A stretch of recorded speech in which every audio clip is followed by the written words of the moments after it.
एक बार फिर स्वागत है आप सबका रुद्र क्लासेस राइसिंगर में। तो हमने हमारा जो वर्णमाला पार्ट है वो शुरू कर रखा था। तो पार्ट जो 2 हमने बनाया था, हमने उसको अपलोड किया, तो उसमें टेक्निकल प्रॉब्लम वगैरह थी, जिसके कारण वो लिंक सब स्टूडेंट्स तक नहीं पहुंच पाया था। तो हमें कुछ फोन वगैरह मैसेज वगैरह के माध्यम से पता लगा, तो वो पार्ट हम आज दोबारा बना के उसको अपलोड कर रहे हैं। तो आप ध्यान दें कि वर्णमाला भाग 2 था वो। तो इससे पहले उसमें वर्णमाला पार्ट जो 1 है हमने जो छोड़ा था, वो हमने ये बात की थी कि हिंदी वर्णमाला के अंदर वर्णों की जो संख्या है वो 11 मानी जाती है। कितनी मानी जाती है? 11। ध्यान दें कि हिंदी वर्णमाला में यदि स्वर पूछे कि हिंदी वर्णमाला में स्वरों की संख्या कितनी है, तो स्वरों की संख्या कितनी है? 11 है। हमने जब बचपन के अंदर पढ़ा स्कूल के अंदर, तो हमें पढ़ाया जो गया था, तो वहां हमारे को बताए गए थे कि स्वर है वो कुल कितने होते हैं? 13 होते हैं। तो अब अंतर क्या आ गया?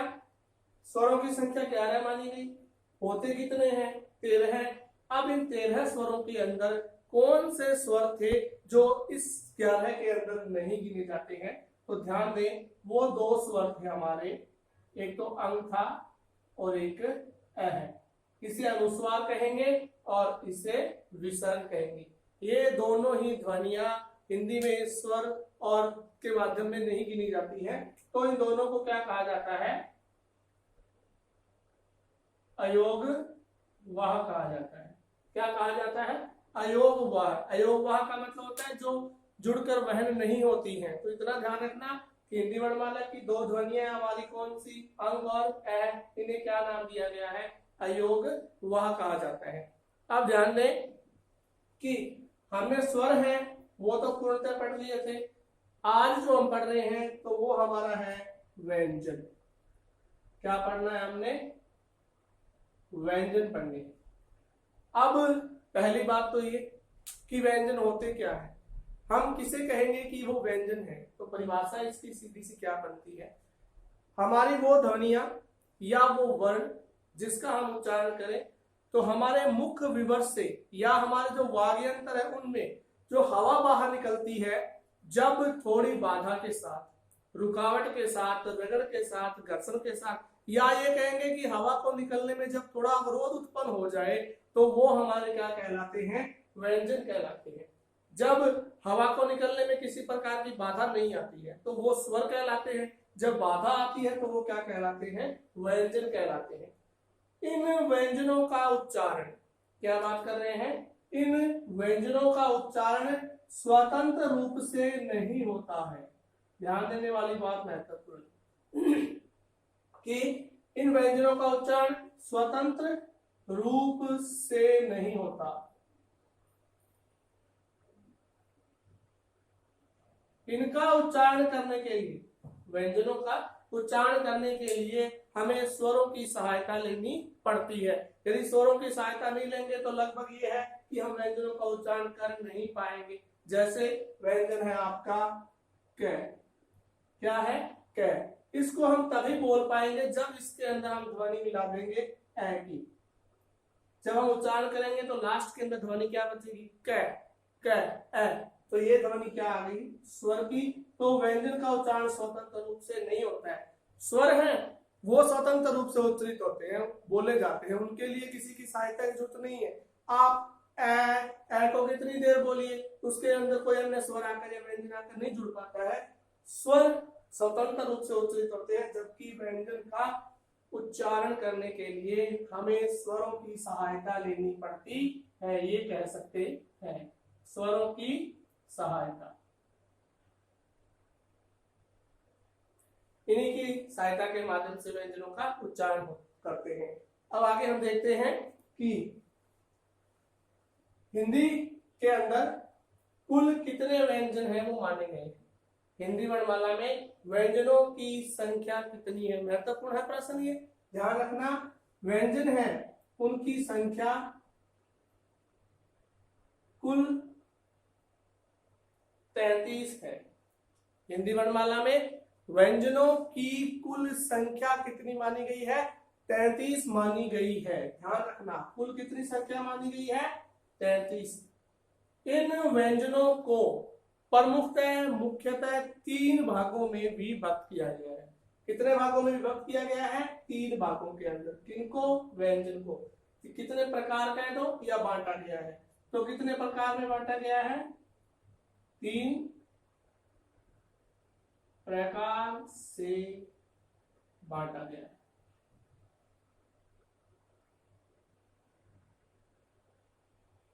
अब 3 कौन कौन से प्रकार हैं वो पढ़ते हैं अपने। सबसे पहले नंबर 1 स्पर्श व्यंजन। सबसे पहले कौन से है? स्पर्श व्यंजन। स्पर्श व्यंजनों का एक अन्य नाम वर्गीय व्यंजन भी है। ये प्रश्न पूछा गया है। स्पर्श व्यंजन का अन्य नाम क्या है?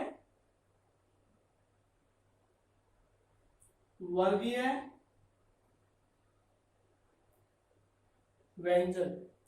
वर्गीय व्यंजन इसका अन्य नाम स्पर्श व्यंजनों का प्रश्न पूछा गया था। वर्गीय व्यंजनों की संख्या कितनी होती है? अब हमें पहले तो ये पता होना चाहिए कि वर्गीय व्यंजन होते कौन कौन से हैं, कितने प्रकार हैं, कितनी उनकी संख्या है, तब आसानी से उसका उत्तर दे पाते हो। तो ध्यान दें, स्पर्श या वर्गीय व्यंजन यदि वो पूछता है कितने प्रकार के होते हैं, उनके भाग कितने हैं, तो प्रकार पूछता है। पहली बात प्रकार पूछता है तो कितने हैं? 5। किसकी बात कर रहे हैं? वर्गीय व्यंजनों की। वर्गीय व्यंजनों के क्या पूछता है? प्रकार पूछता है तो कितने हैं? 5। यदि वो कहता है कि वर्गीय व्यंजनों की संख्या कितनी है, जो प्रश्न पूछा गया था महिला सुपरवाइजर एग्जाम के अंदर कि वर्गीय व्यंजनों की संख्या कितनी है, तो संख्या कितनी हो जाएगी? 25। ऑप्शन में जो 25 उत्तर था वो इसका आंसर था। वर्गीय व्यंजनों की संख्या कितनी है? 25। एक लाइन के अंदर 5, 5 लाइनों के अंदर 25 हो जाएंगे। तो स्पर्श व्यंजन या वर्गीय व्यंजन। अब बात आती है कि हमारे जो वाग्यंत्र हैं उनको मुख्यतः 5 भागों के अंदर विभक्त किया गया है, 5 भागों के अंदर बांटा गया है। जैसे हम कहेंगे कंठ है, तालु है, मूर्धा है, दंत है, ओष्ठ है। तो इस प्रकार ये 5 स्पर्श स्थान माने गए हैं, इनको स्पर्श व्यंजन बोलते हैं। जैसे हम थोड़ा छोटा सा डायग्राम में देखते हैं, जैसे ये चीज आती है।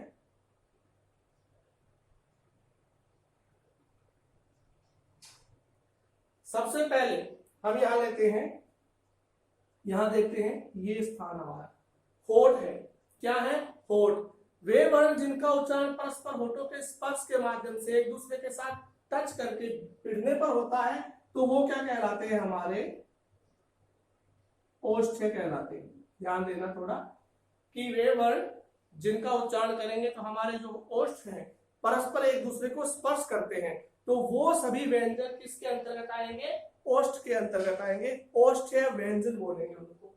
उसके बाद में ओष्ठ के जस्ट साथ में हमारे क्या है? यहाँ दांत है, होठ के पीछे दांत है। जब हमारी जीभ उन दांतों के जाके स्पर्श करती है, किनके? जब हमारी जो जीभ है वो हमारे दांतों के जाके स्पर्श करती है, तो वो व्यंजन हमारे क्या कहलाते हैं? दंत कहलाते हैं। ध्यान देना, तो वो क्या कहलाएंगे? दंत कहलाएंगे। उसके बाद में जब हमारे जीवा का स्पर्श थोड़ा सा अपने मूर्धा के साथ होता है, मूर्धा कौन सी है? जो हमारे दांत हैं जिनके अंदर लगे हुए हैं, जो मसूड़े जिसे बोलते हैं, तो वो क्या कहलाती है? हमारी मूर्धा कहलाती है। इसका थोड़ा सा हिस्सा यहाँ पर, थोड़ा सा हिस्सा जहाँ लाइनें बनी हुई है उसके बीच में, दांतों के बीच में जो जगह है हमारी, वो क्या कहलाती है? मूर्धा कहलाती है। तो जो व्यंजन होंगे वो क्या कहलाएंगे? मूर्धन्य कहलाएंगे। उस मूर्धा से लेकर, ध्यान दें कि जो मूर्धा है वहां से लेकर जो हमारे गले में काकल लटकी हुई है, कौन सी जगह? मूर्धा से लेकर हमारे गले के आगे थोड़ा सा काकल लटकी हुई है, जिसे कौवा वगैरह बोल देते हैं, वो हिस्सा, इस काकल से लेकर इस मूर्धा के हिस्से तक का सारा हिस्सा जो है वो क्या कहलाता है? तालव्य कहलाता है। क्या कहलाता है? तालव्य। जिसे तालु बोलते हैं, तो वो व्यंजन क्या कहलाएंगे? तालव्य कहलाएंगे। उसके बाद में जो नीचे का हिस्सा है हमारा गला है, जो इसे क्या बोल देंगे? कंठ है बोल देंगे, कंठ है।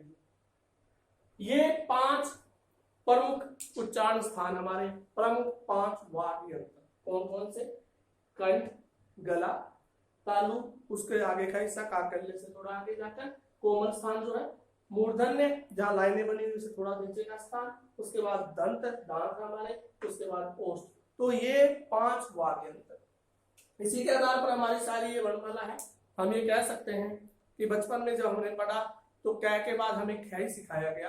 कै के बाद जो पंक्ति हमें सिखाई गई वो च थी, च के बाद पै थी, पै के बाद तै थी, तै के बाद पै थी। हम ये कह दें कि हमें सबसे पहले पै ही सिखा दो, पै के बाद च, उसके आगे पीछे क्रम बदल दो, नहीं बदलेंगे हम, क्योंकि हमने हमारी पूरी इस वर्णमाला को वैज्ञानिक तरीके से व्यवस्थित किया है।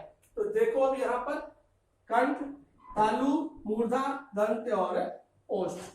उसके बाद देखो कौन कौन से आ जाएंगे, यहां देखेंगे हम कै वर्ग। ठीक है, क्या कहलाता है? कंठ। कै वर्ग है, 5 वर्ग है हमारे। कै वर्ग स्थान क्या है? कंठ। वर्ण कौन से? कै, ख, ग, ख और नंग। क, ख, ग, ख और नंग। स्वरित करना है तो नीचे हलंत लगा दीजिए, इसके चलेगा नहीं तो एक बार तो यहाँ पर कंठ ध्वनियों में कौन से वर्ण आ जाएंगे? क, ख, ग, घ और नंग। उसके बाद में च वर्ग, ध्वनि का नाम क्या आ जाएगा? तालव्य। वर्ण कौन कौन से हैं जो तालव्य हैं हमारे? च, छ, ज, झ और अय। ये 5 वर्ण है। च, छ, ज, झ और अय। ये क्या कहलाते हैं? तालव्य कहलाते हैं। उसके बाद में ट वर्ग, ध्वनि का नाम क्या आ जाएगा? मूर्धन्य। लाइन कौन सी है वो? ट, थ, ड, ढ और अण। ट, थ, ड, ढ और अण। ये क्या कहलाते हैं हमारे? मूर्धन्य। उच्चारण स्थान मूर्धा है इनका। उसके बाद में त वर्ग क्या कहलाएगा? दंत्य।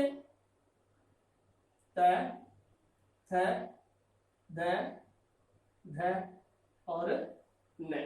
उसके बाद में जब परस्पर होंठ स्पर्श हो जाएंगे, ये वो वर्ण है जिनका उच्चारण करोगे तो हमारे होंठ एक दूसरे को स्पर्श करेंगे। बिना स्पर्श किए हम इन वर्णों का उच्चारण नहीं कर सकते, कोशिश करके देखना थोड़ा।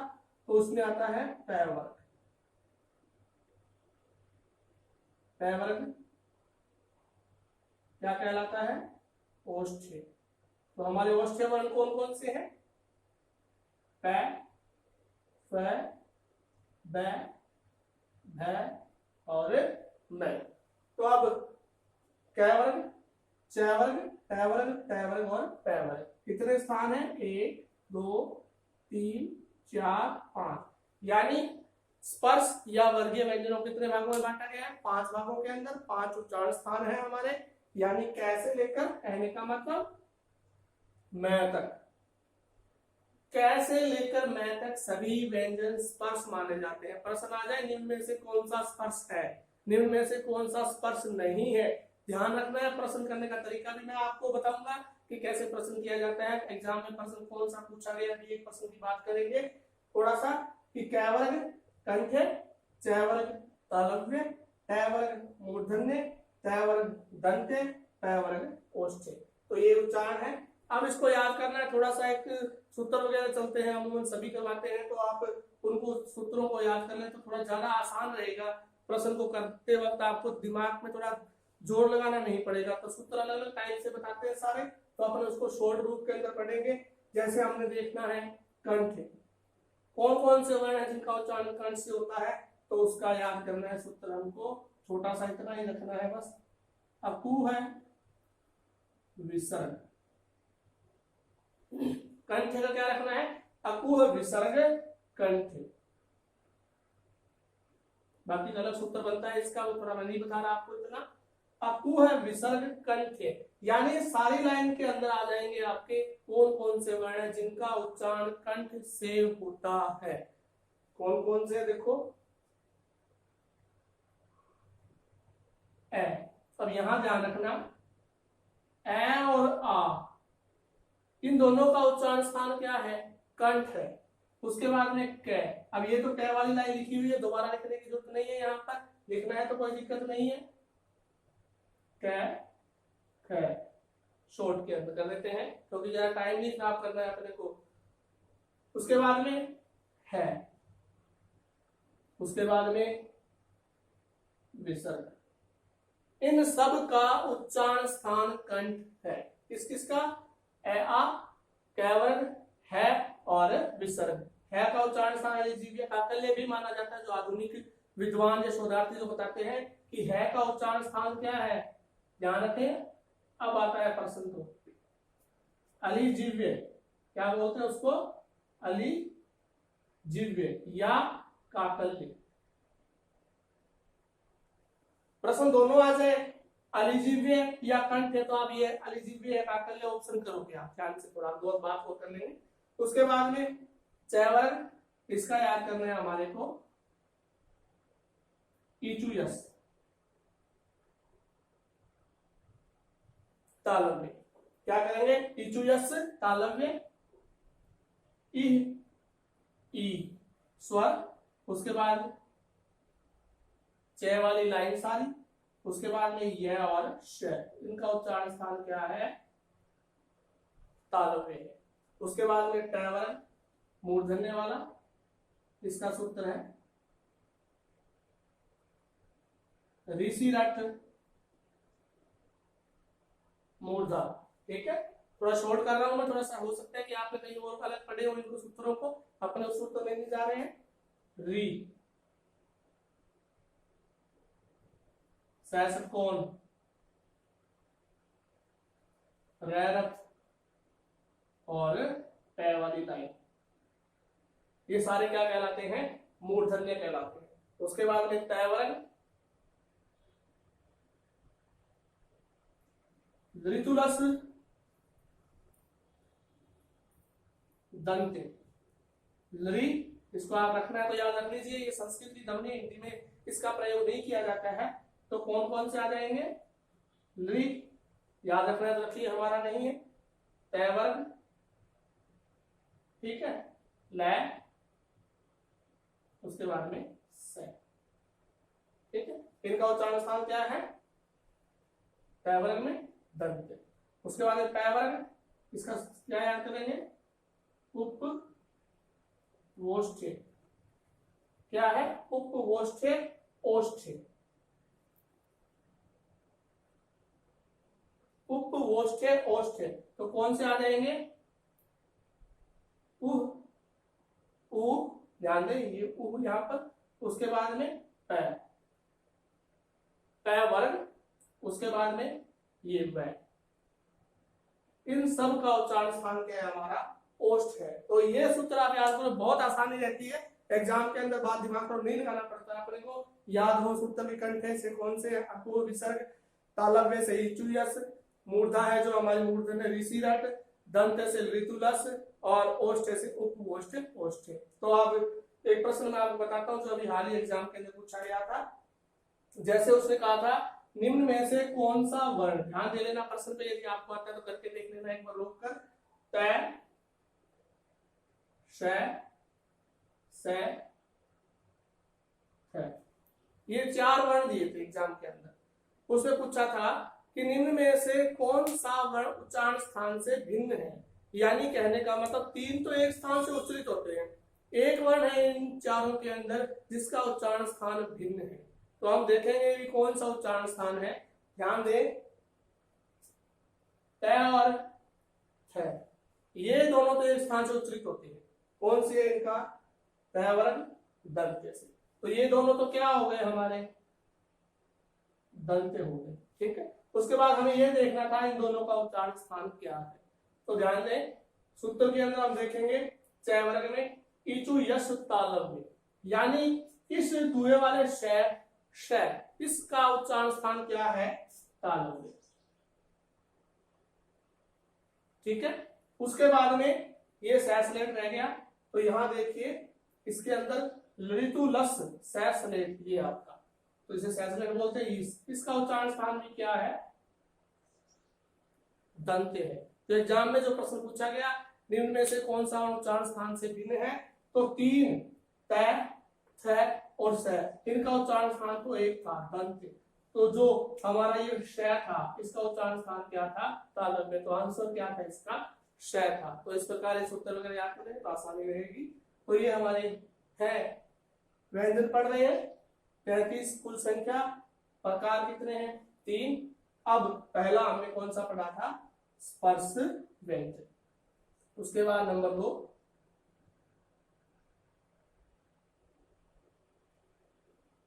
अंतस्थ। क्या है? अंतस्थ। अंतस्थ का मतलब है वे वर्ण जिनका उच्चारण करें तो हवा का प्रवाह बिल्कुल स्लो रहता है, बीच का रहता है। तनिक स्पर्शी भी इनको बोलते हैं, ईषद स्पर्शी बोलते हैं, यानी कि स्पर्श ना तो स्वर के अंतर बिल्कुल कम और ना ही व्यंजन की तरह जो थोड़ा ज्यादा, दोनों के बीच का जो प्रवाह होता है, स्पर्श होता है, इसलिए इनको क्या बोल देते हैं? अंतस्थ बोल देते हैं। इनकी संख्या कुल कितनी है? 4, य, र, ल और व। तो अंतस्थ कौन से हमारे? य, र, ल और व, इन्हें क्या कहते हैं? अंतस्थ बोलते हैं। ठीक है। नंबर 3 ऊष्मीय। कुछ ध्वनियां ऐसी जिसका उच्चारण जब आप करो तो मुंह से जो हवा निकलती है, रगड़ के साथ, घर्षण के साथ, अवरोध कुछ ज्यादा हवा निकलेगी तो गर्म, ऊष्मीय। ऊष्मीय का मतलब आप स्वाभाविक समझ जाते हो, ऊष्मा, ताप जिसे कहोगे। तो वो हवा बाहर करती है, क्रॉस करती है तो गर्म हवा निकल रही है, तो इसलिए उनका नाम क्या दे दिया? ऊष्मीय व्यंजन। कौन कौन से? श, स, स और है। ये 4 व्यंजन क्या कहलाते हैं? ऊष्मीय कहलाते हैं। अंतस्थ में ऊष्मीय श, स है। इनकी संख्या कुल कितनी है? 4। ऊष्मीय की कितनी है? 4। प्रश्न पूछ रहे ऊष्मीय व्यंजनों की संख्या कितनी है? याद होना चाहिए, 4 है। अंतस्थ की संख्या कितनी है? 4 है। स्पर्श या वर्गीय व्यंजनों की संख्या कितनी है? 4 है। तो कुल कितने हो जाएंगे? 25 तो हमारे ये थे, 4 ये हैं 29, 4 ये हैं 33। तो कुल संख्या कितनी है? 33। ठीक है। उच्चारण स्थान के आधार पर पूछे कितने होते हैं तो वहां 8 प्रकार होते हैं, वो अपने अगले वीडियो के अंदर बात करेंगे उस पर। तो आज के लिए इस वीडियो में इतना है कि व्यंजन पढ़ा हमने, जिसका उच्चारण थोड़ा सा रिवाइज करते हैं कि व्यंजन पढ़ा, परिभाषा दी, जिस ध्वनि को, वर्ण को उच्चारण करने पर थोड़ा अवरोध आ जाए तो वो व्यंजन कहलाते हैं। संख्या पूछे तो उनकी हमारी कितनी है? 33। प्रकार कितने हैं, कितने भागों में बांटे गए हैं तो कितने भाग हैं? 3। कौन कौन से? पहला हमारा स्पर्श व्यंजन या जिसका अन्य नाम क्या है? वर्गीय व्यंजन। प्रकार पूछे तो कितने हैं? 5। संख्या पूछे तो कितनी है? 25। स्पर्श व्यंजन कितने प्रकार के? 5।